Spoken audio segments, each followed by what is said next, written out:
Hey everyone, it's another edition of the Agents of Inclusion podcast brought to you by Special Olympics and Odyssey.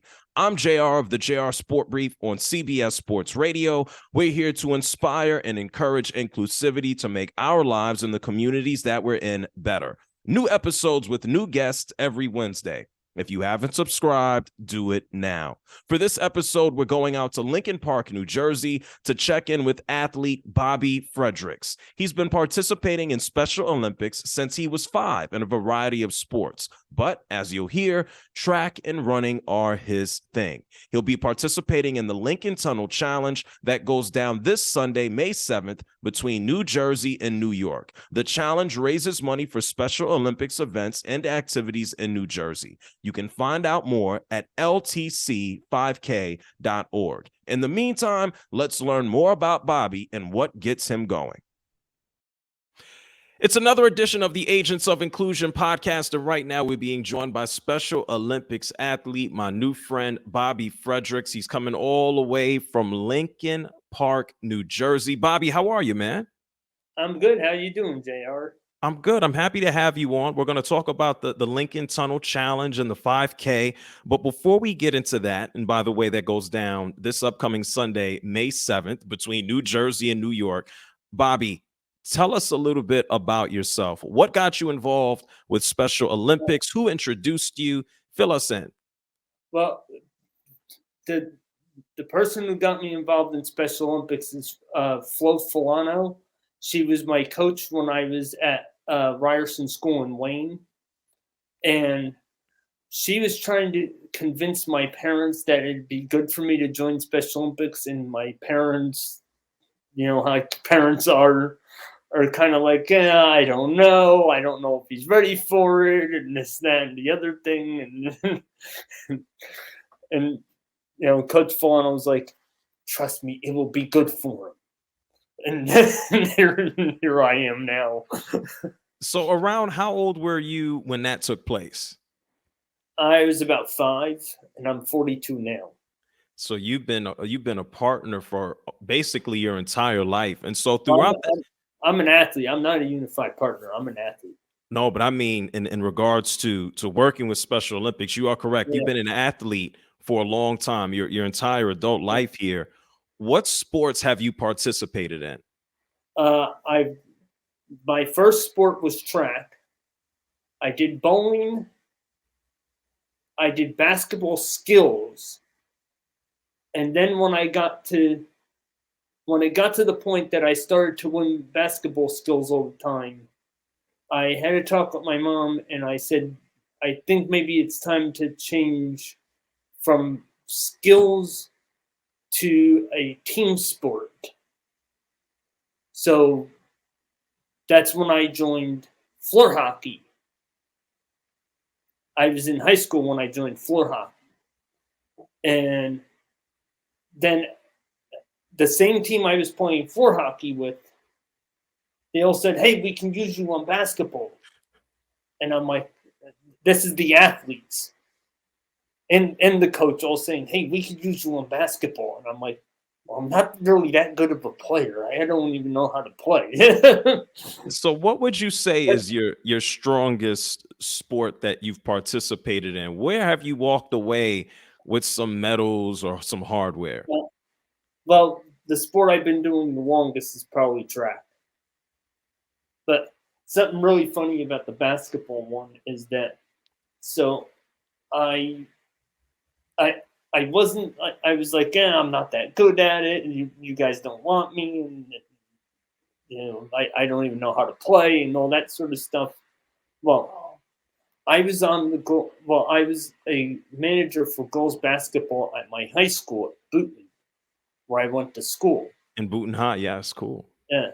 So I went, and I was like, I went to the coach, and because I was the manager, and I said, hey, I just started trying to play team basketball at Special Olympics. Do you mind if I jump in on practices when you're short, when you've got like odd numbers?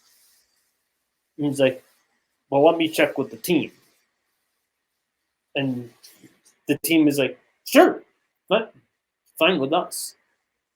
So I jumped in and I started learning like with them. And this is the girls' team, but our rules are pretty much the same. It's You know, similar. no contact and all that kind of good What stuff. what did being included into that process to be able to practice with them? What did it mean to you to be a part of that? It was really cool because I got to learn the game before just kind of diving in head first and being like in the wrong place at the wrong time or something. Sure. You know, we all watch sports highlight reels and we all say, well, if that guy would have been there like a half second earlier or something, you know. Sure. So what does inclusion mean to you? To me, it would be that everybody gets along without, you know, with very little like should I say argument. I mean, you are going to have your arguments back and forth, but inclusion would be like basically people don't see people for disabilities. They just see them for what it is they can do. And through everything that you've participated in as a Special Olympics athlete, what have you learned or what have you gotten from the experience the most using sports to be inclusive? What have you gotten out of it the most? Well, one of the things, and this also goes over to basketball, where I was helping out with girls too, is that you just never ever give up. I mean, there was a game at Booton High where I was the manager, and it was really bad. And parents were asking me, "Should we go home and take our kids home now?" And I was like, and I'm looking at people. My friend Melissa Norton, who was one of the really good players, her father's up at the top of the bleachers, and he's like, "Should we go home now?" I was like, "Not yet. It ain't over till it's over." Never quit. Never quit.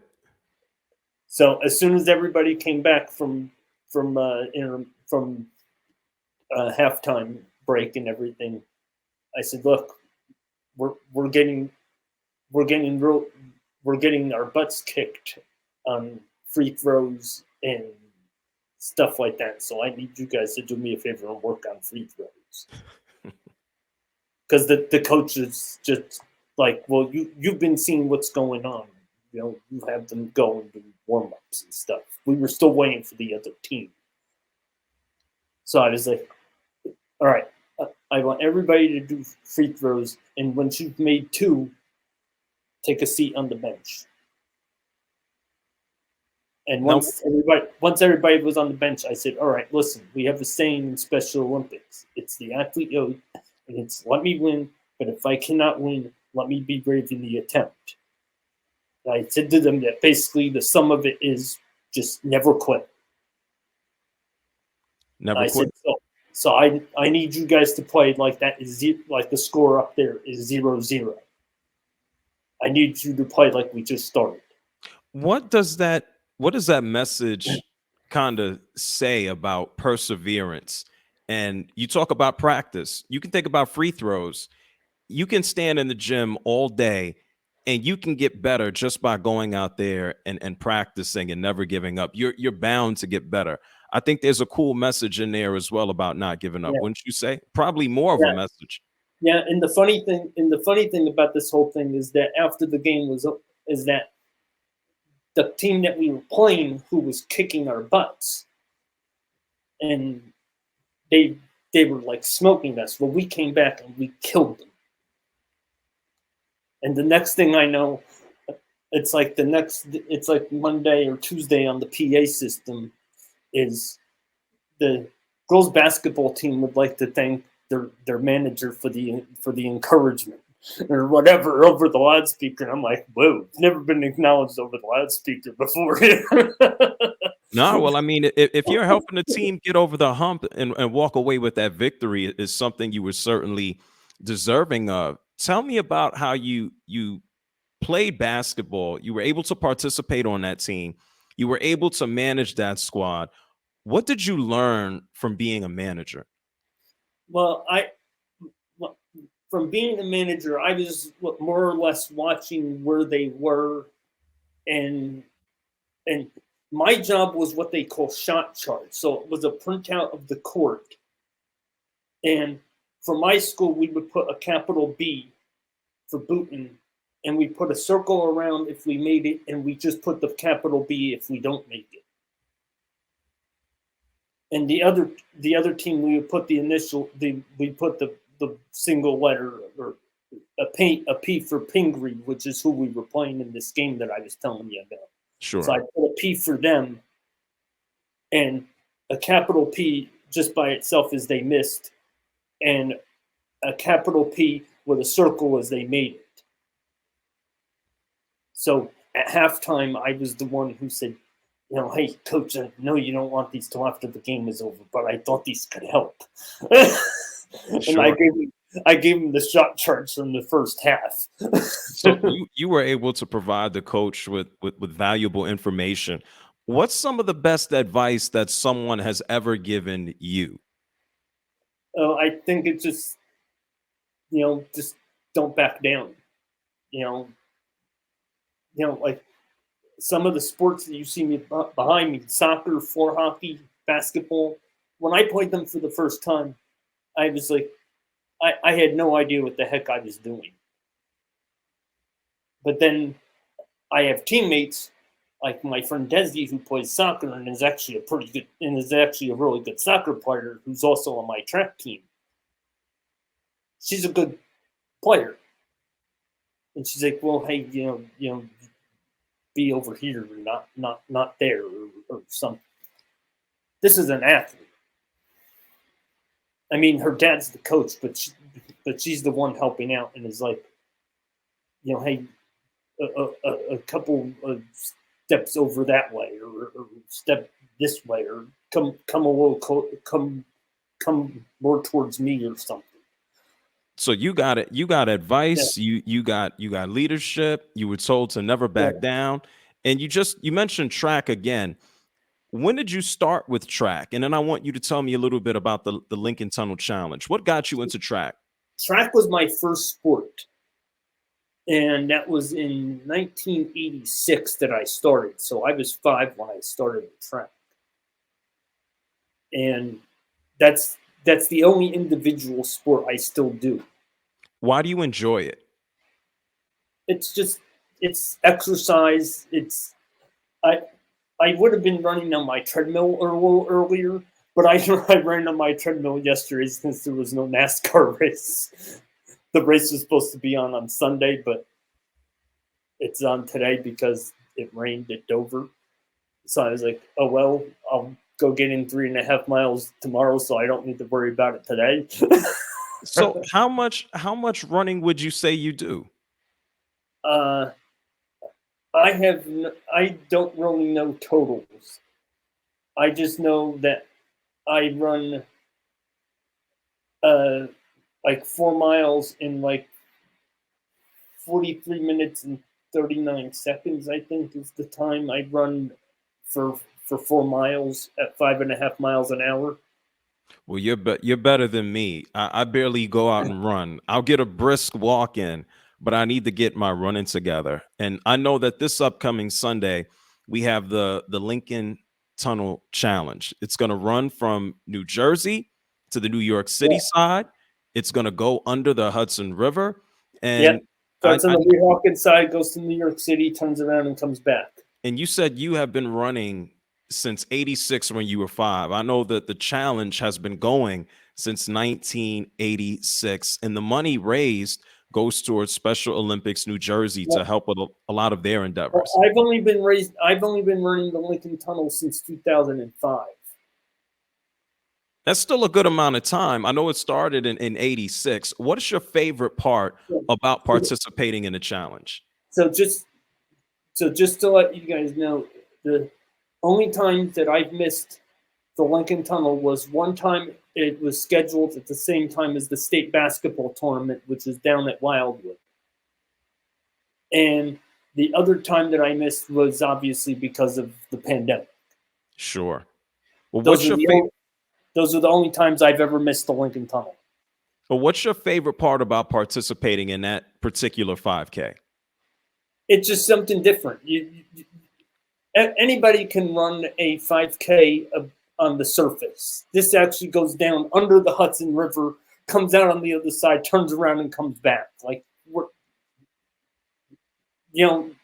normally if you do that, you need gills or some other sort of breathing apparatus to do that. like this is just unlike anything else. And talk about the support that you get, because it's not like you're out there by yourself. You're not on a track. You're literally going into the tunnel, you're running, and as you said, you're coming back. What does it feel like just to look to your left, to look to your right, and say, wow, there are other people out here for the same cause? It's really cool. It's really awesome. And actually, one thing I suggest to people if you're new to the Lincoln Tunnel, first of all, go sign up at ltc5k.org if you haven't already. And get this. What do we got? You'll get this when you sign up. Well, that's a cool shirt. Run LTC, a little bit of Run DMC style in there too. I like that. Yeah. That's the shirt for this year. And there's two, should I say, races. There's the 30-minute and under race, which goes first, and then there's the 30-minute, and then there's the over 30-minute race, which goes second. Because we just have that many people for the race. That's a good thing. That's a very good thing. But what I would suggest if you're in any of those races is try to get all the way up to the front couple of rows, like the front 2, 3, 4 rows of people, because once the gun goes off, it's chaos trying to get in. If you're in one of the first 4 rows, you have pretty much a clean shot into the tunnel. I want to piggyback off of what you said. I want to encourage people to go to ltc5k.org and do that ahead of time so you can figure out how you can either A, participate in the race, or how you can contribute to the race as well. For someone who's never I have a fundraising page on the website too, so look for me. I'm on there under Bobby Fredericks. Yeah. It might say Robert Fredericks because that's my actual name. Bobby's just a nickname that I go by. Sure, absolutely. And so for people who are going to find out about the race, you said it's a lot of chaos, but it serves for a good cause of Special Olympics New Jersey. What would you say to someone who's never seen or experienced a Special Olympics event? What would you tell them to encourage them to at least check it out? I would tell them to definitely come, and if you are in the Passaic County area where I am, because Passaic County is literally like 5 minutes from here, but I have my area track meet for Passaic County on May 6th, the day before the tunnel, over at Passaic County Technical Institute. So if you live in the Wayne area, come check that out and take a look at that. It's pretty cool. So when you're not being an athlete, when you're not playing sports, what are some of your other hobbies? What else do you like to do? Music, food, movies. I like to listen to music. I like to collect model trains with my dad, which I have a model train layout upstairs. It's all O gauge. It's Lionel O gauge. So how long does it take you to put together one of those model train kits? It's not a kit. I buy them off. When you buy them off the shelf, and you take them out of the box, and they're already the engines and cars are already put together. It's just how you put it together into a train. I hear that. And so on the music side, what do you listen to? Do you have any favorite artists? I like listening to the older country music from like the 90s. Because that's when I started listening to it.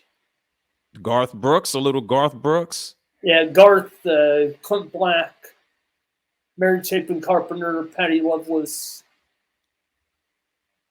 Okay. Tanya Tucker, people who you don't really hear from anymore right now, but I mean they're still out there, but you don't really hear from them like you used to. Hey, classics don't go anywhere, man. The classics stick. And if anybody's interested in that kind of music, Sirius XM Prime Country's the place. Oh, you know the plug. I appreciate that. So that's what you'll listen to You told us about the trains. Is there anything in particular that you sit down and watch? On television, my dad and I watch mostly like NCIS. Uh, we'll also watch FBI, and we try to have a little fun with it and see if we can pick up on who did it before they do. A little whodunit. So Yeah. talk to us about the relationship with your dad. How supportive has he been through your journey as an athlete? Oh, he's been extremely supportive, and actually, so was my mom, who actually used to be my coach, but unfortunately, she passed in October of 2019. She lost her life to cancer. I'm sorry to hear that. She was my coach, and she was like my best friend in the whole world and everything. I'm sorry, go ahead. And one thing I used to do for her is I used to help her out with lineups for floor hockey, because she has like an hour lunch break, not two. So I was like, well, I have an idea for you. How about I do one and you do one, and we compare we'll compare when you get back. That's fun. What memory, if you had to take a look at your time as a Special Olympics athlete, is there one memory that stands out to you? Not necessarily, because there's just so many of them. I mean, my first time outside the state of New Jersey competing at the national games in Nebraska in 2010, and I was the anchor for the relay there. And if you actually go to the Facebook page for Special Olympics New Jersey, Mercer County, and click on the video section and scroll all the way to the bottom, you'll see the video for that race. I was the anchor. And as soon as I got that thing, I was like, so long, I'm out. For anyone, if you can. I hear that. For anyone who's going to check out the Lincoln Tunnel Challenge this upcoming Sunday, May 7th, I'm going to let you get the last word on it. Give everybody as much information as you can and why they should go ahead and check it out. Well, because it's a great cause, and it supports the law enforcement torch run, who help support Special Olympics, so that us athletes actually don't have to pay to participate. We don't pay for anything. We don't pay for uniforms. We don't pay to compete. None of that. The law enforcement torch run does all of it. And if you can't get signed up for the Lincoln Tunnel in time, there's actually another really fun 5K. It's also got a 3K walk with it. Is the Liberty 5K on 4th of July around the Statue of Liberty. And for that, it's liberty5k.org for that one. Hey, that's some good events, my man, and there's some landmarks around the Statue of Liberty. That's not bad. And what better place to be on the 4th of July than at a symbol of our freedom, the Statue of Liberty? And that's a good point, Bobby. I want you to just tell us one more time why inclusion is important to you and why folks should get involved overall with Special Olympics. Well, I'm going to give a really good, excellent example of inclusion. So I was just playing unified basketball at Montclair State, which actually my mom used to go to Montclair. But these kids now that go to Montclair or go to these other colleges, they're going up in a culture that's more accepting. When I was going to school, that was not the culture at all. If you had a disability, you were basically like, oh, well, I don't want to know you. Go away. Get lost. I don't want to know you. Matter of fact, I have a really funny one here. So I did track at high school too, and this one kid said, I was talking to some friends because I'm really excited about my area track meet over the weekend for Special Olympics, and kid comes out of nowhere and says, well, you must not be able to run very fast if you're in Special Olympics. I was like, yeah, that really what you think, man? He's like, yeah, that's what I think. So our biggest rival was who's like 5 minutes down the road from Boonton. I was like, okay, then I have a solution for you. I have a track meet after school today against Mountain Lakes. My events are the 100 and the 200. Come watch. I didn't win the race, but I finished 4th, and I had 2 Mountain Lakes runners behind me. Same 2 guys in both races. They both lost to me. And we're back there. No, I love it. I mean, it shows that there should be no limitations as to what people do. Yeah, I got back Monday, and the same guy was like, "Oh, hey, I'm sorry I doubted you. Can we be friends?" It's amazing how sports can pull us together, and it can open people's eyes as well. Yeah, and another great thing, this is my favorite part of Special Olympics, as I say this to everybody. We don't care what uniform color you wear. We don't care what state you're from. We're friends with everybody. So say that again one more time, my friends, Bobby. We don't care what color uniform you're wearing. You know, if I'm Storm and you're on somebody else, we can care less. We're still friends. We don't even care what state you're from. I've got a couple of friends. One is Renee Manfredi, who you interviewed, from Hawaii. Another is Loretta Claiborne from York, Pennsylvania, where I was actually just that. When you guys asked me about the 18th, that's where I was. I was in York because I was at a model train show with my dad that week. And also another friend of mine, Special Olympics Washington's board chair, Kelly Campbell, who's also an athlete.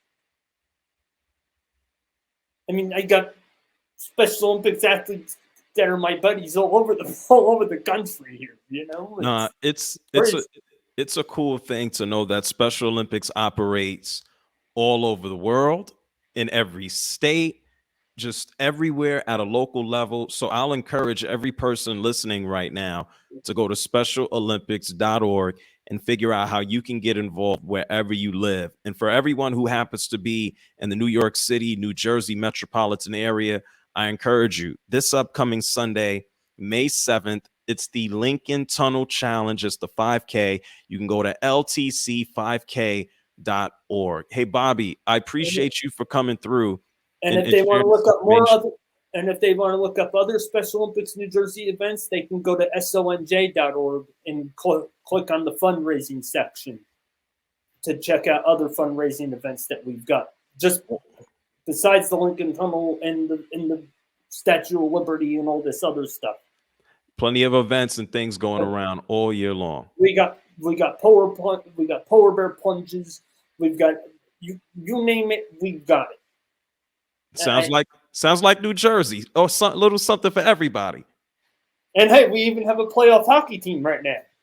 Let's see if they can put away the New York Rangers. I saw I saw them Devils getting busy. Let's see if they can hold on. Let's see if they can get into the next round and put the Rangers away. Hey, I hear that. Hey, Bobby, thank you so much for joining us. Yeah, no problem, guys. Much love to Bobby for sharing his passions and even dropping some advice. Make sure you go to ltc5k.org to find out more about the challenge and how you can help. As always, you can go to specialolympics.org to find out what's going on where you live. I'm JR from CBS Sports Radio. This is the Agents of Inclusion podcast, brought to you by Special Olympics and Odyssey. New episodes drop every Wednesday, but don't just subscribe. Embrace others, go outside, and be inclusive.